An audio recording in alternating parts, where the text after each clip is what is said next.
Good afternoon, dear investors and project participants. Good afternoon to everyone. So today, the third quarter has already started because the 6th month has ended and the 7th month has begun. What exactly do we have to report for the month of June? For the month of June, a substantial sum of 35 million rubles was successfully credited to the accounts of the limited liability company Sovelmash. However, the remaining items on the agenda are unfortunately not quite as pleasant, let's just say. What can be said here? As for us, this is the approval of our architectural and urban planning solution. Here, it's certainly worth noting that we have now moved on to a significant and entirely new stage in our ongoing and evolving relationship with the architecture department. The last time, we had an interesting situation where, for more than a week, we couldn't upload the revised architectural and urban planning solution. We would get to a certain stage and then it would start spinning like on YouTube when it's not working. We contacted support, but they were completely unhelpful, no answers at all. Eventually, they admitted that yes, they were having issues, and the upload was going through the Gososlugi website. As far as I know, many people who were working at that time experienced problems. But in the end, we managed to upload it because basically they launched this work without having enough specialists who could work in this field and were qualified. How could they have been qualified? There simply weren't enough specialists in development, in creating high polygon models, and so on and so forth. A lot of things were missing. And as they say, they had to solve things as they went along. As a result, some people withdrew their additional applications, and there were another 600 applications for AUP approval. Now, according to my information, that number has dropped to 360. That's what they said there. And it's really good that we are now already in direct communication with the highly skilled architecture specialists. That is also very good. So we are making excellent progress.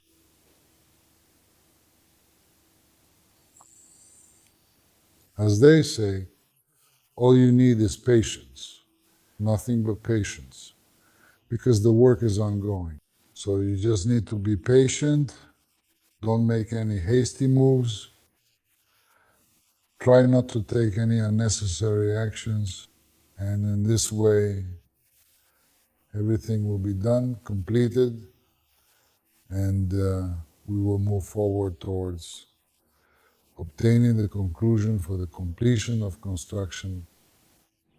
Yes, we were held back. We were really held back in terms of deadlines, but we didn't waste any time. And we continue to diligently work according to the comprehensive plans that were initially set from the very beginning to successfully launch a highly profitable production operation. We put into operation a number of additional pieces of equipment that were not originally included in the project. Thanks to the attracted funds and investments, these items were successfully acquired. The specialized equipment is certainly not cheap. In particular, the robust crank slider press, the precision die for stamping electrical steel, and the intricate stamping tooling for producing size 50 plates, which are commonly used in the angle grinder. A truly significant amount of steel was meticulously processed, let's put it that way specifically. Electrical steel for the powerful angle grinder. And not just for that particular angle grinder, but indeed more than 5,000 complete sets were expertly made. And accordingly, this significantly and effectively allowed us to obtain comprehensive economic indicators, not merely theoretical, but truly practical and actionable ones. And what did we get? We got results that were very close to our theoretical calculations. It turns out that in the cost of the core, the stator and the rotor, the squirrel cage winding is included. The main share of the cost comes from the price of the material. Neither wages nor depreciation, no, that's not it. Materials are followed in second place by the costs of building, maintenance, operation, and keeping it in working condition. And only after that come other expense items. And as we continued working, because at the first stage when making prototypes, we bought steel just to have it. Later, we started working toward minimizing the cost price and the cost of purchased raw materials, that is, electrical steel. And we got some good data. The purchase of electrical steel 24 to 12 with a thickness of 0.5 millimeters and a strip width of 99 millimeters. In Russia, without transportation or any additional costs, a direct purchase costs 112,400 rubles per ton. Meanwhile, in China, this very same steel costs a maximum of 57,000 rubles. And on top of that, in China, you can buy steel with even better specifications for the same price. And then it turned out that the same steel we buy in Russia is obviously of Chinese origin, because there's practically no point in supplying electrical steel to Russia, nor in producing it here either. Since consumption is negligible due to the decline in engine production volumes within the Russian Federation, and in the end, we found out that today there is no longer a separate Novolipetsk metallurgical plant that used to make the strip, but instead there is VLMK China RF USA, the joint company. It's best for us to purchase raw materials in China. The same situation turned out to be true for copper. Copper is cheaper in China than in Russia. It's a paradox, isn't it? Even importing it here is cheaper. If you look at the entire engine, not just the stamping, the most expensive component is copper, the copper winding wire. And the machines and equipment that were carefully purchased made it entirely possible to effectively minimize costs in the wages category, as well as reduce labor intensity and all other related operational expenses. So in this situation, the question arises, is it even worth working on engines? Because right now I hear a lot of these kinds of opinions. And if we can say that in terms of depreciation charges, overhead costs, unaccounted expenses, transportation, wages, and the wage fund, including taxes, we can compete with the Chinese. We cannot compete with them when it comes to raw materials. Let's take a closer look. The Chinese, with this steel and everything else, can operate at 50 hertz, maybe 75 or 100 hertz, depending on whether it's new or old equipment. Fine.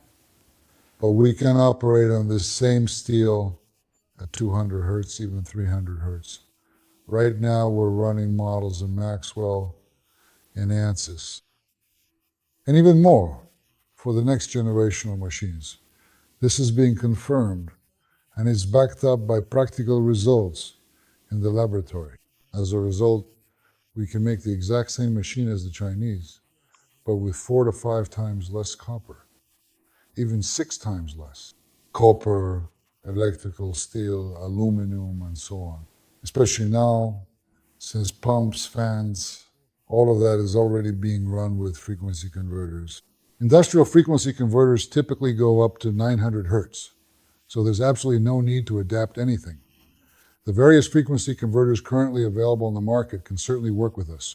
So, in terms of cost per kilowatt of power, we outperform the Chinese, and in terms of our market offer and price, we can absolutely compete.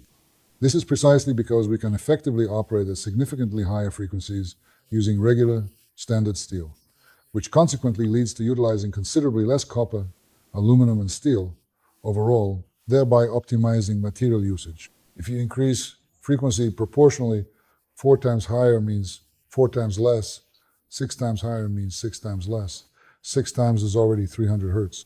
On the quadcopter, on the Motilec, we have a frequency of 375 hertz, that's all.